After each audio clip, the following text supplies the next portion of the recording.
За Монгол улсын хувьд бол аливаа бодлогын цөм нь гадаад бодлого байдаг. Тэгээ жижиг нээлттэй эдийн засгийн хувьд ч тэр манай эдийн засгийн бодлого бол гадаад бодлого. За хоёр том хөршийн дунд орших харьцсан тогтолцоотой улсын хувьд ч тэр манай одоо улс төрийн бодлого бол гадаад бодлого. Тэгээд өнөөдөр их хурл бол бас энэ манай урд хойд хөрштэйгээ за мөн одоо 3 дахь хөрштэйгээ юм маш тийм гадаад бодлогын хувьд чухал ач холбогдолтой гэрээ хэлцээрүүдийг бол хэлэлцэж байна. За тэгээд Монгол улс он удаан жил 100 жилийн туршид хэдэн мянганаар тоологдох цаг хугацаанд бол одоо яг энэ газар зүйн байрлал дээрээ бол тусгаар тогтнолоо хадгалж ингэж явж ирсэн. За үүнд бол одоо манай өвөг дээдсч тэр бас ур ухаан зарж энэ олон одоо хүчин зүйлүүдийн дунд эх орондоо ашигтай тусгаар тогтнолоо бэхжүүлэх тал дээр бол юм ур ухаан зарж ажиллаж ирсэн юм а. Тэгэхээр энэ одоо гал барьдаг онцгой тэр үүрэг бол одоо өнөөдөр та бидний өмнө бас ирчээд байна. Тэгэхээр энийг бол би бас онцгойлон хэлхийг хүссэн. Яагаад вэ гэхээр бид бол одоо бас олон улсын нөхцөл байдлын хувьд бол бас тийм маш эзэгтэй юм цаг мөчтэй амьдарч байна. Тэгэхээр энэ бол одоо бидний хувьд бол бас анхаарах нь маш чухал зүйл байгаад байгаа маа. За тэгээд Монгол улс бол эдийн засгаа тэлэх ёстой. За хил холболтуудаа хийх ёстой, гадаад худалдааны эргэлтээ улам бүр нэмэгдүүлэх ёстой. Тийм ч учраас энэ одоо хил холболтын асуудлыг за бомбуудыг шинээр нээх асуудлыг бол дэмжиж байгаа. Ардчилсан нам энэ эдийн засгаа тэлхийн тулд л энэ одоо хамтарсан засгийн газарт орсон ч гэж ойлгож байгаа. Тэгэхээр энэ зүйлүүд бол явах ёстой. За нөгөө талаас альва улс оронтой хийгдэх альва гэрээ хэлцээр бол нэн төрөнд Монгол улсад үр өгөөжтэй, Монгол улсад ашигтай, монголчуудын одоо амьдрал ахуй тус дэмтэй ийм л бодлого байх ёстой. Тооцоо төлөвлөгөөн ч гэсэндээ бас тэгж гарах ёстой. Тэгэхээр бол бид нар өнгөрсөн хугацаанд болсон үйл явдлуудыг ярихаасаа гадна ер нь энэ ирээдүйд ямар өгөөж бий болох юм бэ? Ирээдүйд одоо нэг хэдэн хүн ажлын байртай болох юм, Монгол хэдэн компани одоо ажил орлоготой болох юм гэдэг зүйлүүдэд бас тогтож ярмаар байгаа маа. Тэгэхээр нөгөө юм зовлон үүдсэн гэдэг утгаараа за өнгөрсөн хугацаанд ингэж алдсан шүү тамина энтер гэсэн яг л тийм яриад амгаалаад байгаа нь бол бас төдийлөн оновчтой биш байж болох юм. Яг л бид нар ирээдүйд бий болох одоо тэр зүйлүүдэд бас илүү нухацтайгаар ярих шаардлагатай гэж харж байна л да. Тэгэхээр энэ одоо бидний хэлцэж байгаа энэ орж ирж байгаа тогтоол бол нэгдүгээрт юм төмөр замын бодлогын асуудал нөгөө тал дээр бас 5 ордтой холбоотой асуудал байгаа. За тэгээд ийм 3 зүйл яригадаад байгаа. За нэгдүгээрт бол одоо энэ төмөр замын хил холболтыг хийх асуудал. За үүнтэй холбоотойгоор дараачийн хилийн бомтуудыг нээх тухай асуудал. За мөн одоо урт хугацаанд нүүрс худалдаа авах гэрээ.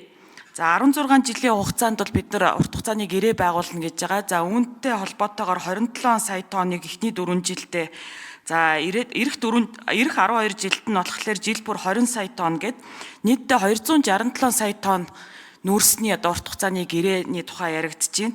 За үүнийг бол одоо эх жилийн төсөвт тооцсон одоо нүүрсний үнээр бодоод үзэх юм бол ойролцоогоор 34 тэрбум долларын асуудал яригдаад байгаа. За үүнд энэ дээр урт хугацааны гэрээ байгуулагдахад ямар хэмжээний хөнгөлөлт бий болж байгаа вэ? За бид нар ямар тийм дискаунт үзүүлж байгаа вэ гэдгийг бол одоо манай гишүүд бас удаа дараалал асуух шиг боллоо. За үүн дээр бас яг нэг тодорхой тоо сонсогдохгүй байгаа. Тэгэхээр энэ нэг тоогоо бас яг тодорхой хилээд өгөхийг хүсэж байна. За хоёрдугаарт уурхайн хүчин чадлыг гуравдугаарт нь болохоор уурхайн хүчин чадлыг нэмэгдүүлэх буюу одоо 5 толгой дээр шинэ 2 ам нээх тухайн асуудал яригдчихэж байгаа. За үүн дээр бол одоо нөгөө олборлагч компани асуудал яригдана. За мөн одоо олборлолтын өртгийн тухайн асуудал яригдана. За үүн дээр одоо жишээл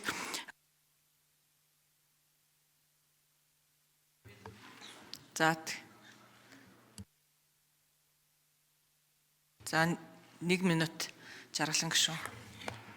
За тэгэхээр энэ 5 толгой уурхаа дээр шинээр ам нээж байгаа дээр одоо оператор компанийн асуудал, ажиллах хүчний асуудал бас яригдана. За үүн дээр ямар бас тооцоо судалгаа гэрээ хэлцээрийн түвшинд хийгдэж байгаа юм бэ гэдгийг бас лавлахыг хүсэж байна.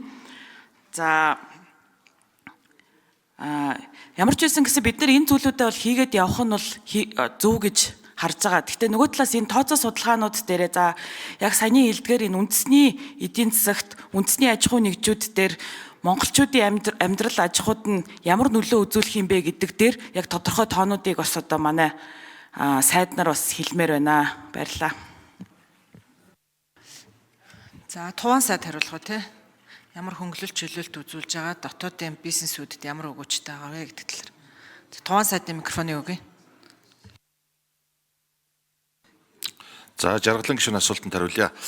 За энэ дээр бол одоо 3 асуудал байгаа таны хэлдэг үнэн. За энэ 3 асуудлын одоо 2 дахь буюу энэ нүүр худалдаа авах урт хугацааны одоо гэрээний асуудал байгаа. За энэ гэрээн дээр бол нэлээдгүй зүйлүүдийг ажлын хэсгээр ярилцаад тохирсон байгаа. За үүний хувьд бол яг одоо эцэлж тохироогүй байгаа. За бүгд хятад улсын талын санал бол манай улсын одоо төрийн өмчт болон одоо хувийн компаниудад урт хугацаанд борлуулж байгаа үнийн аргачлалаараа бодоод өгөөч гэдэг ийм одоо саналыг тавьсан байгаа гэдгийг хэлье. За энэ одоо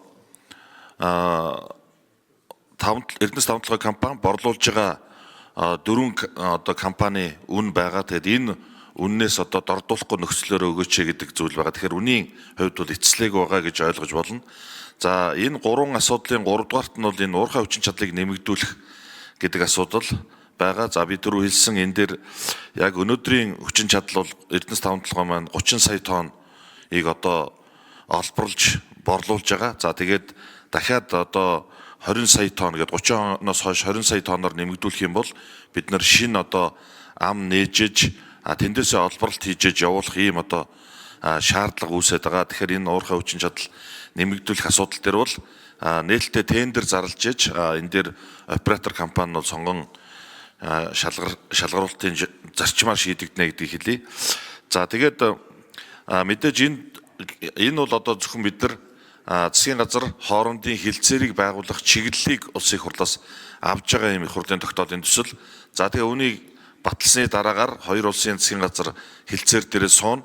За тэгээд хилцээрээ баталчаад улсын их хурлаар сойрхон батлуулсны дараагаар компани хооронд аж ахуй нэгжүүд хоорондын гэрээнүүд явна. Тэгэхээр энэ гэрээнүүд дээр бол маш тодорхой нарийн заалтууд нь ороод тусаад ингээд явна гэдгийг хэлье. За тэгээд энэ дотор энэ нөгөө ажиллах хүчний асуудал, за одоо Монгол компаниудын асуудал, за мөн одоо туслан гүйцэтгэгч байх өнтер гэдэг ийм асуудлууд бол одоо ороод явна гэдгийг хэлье.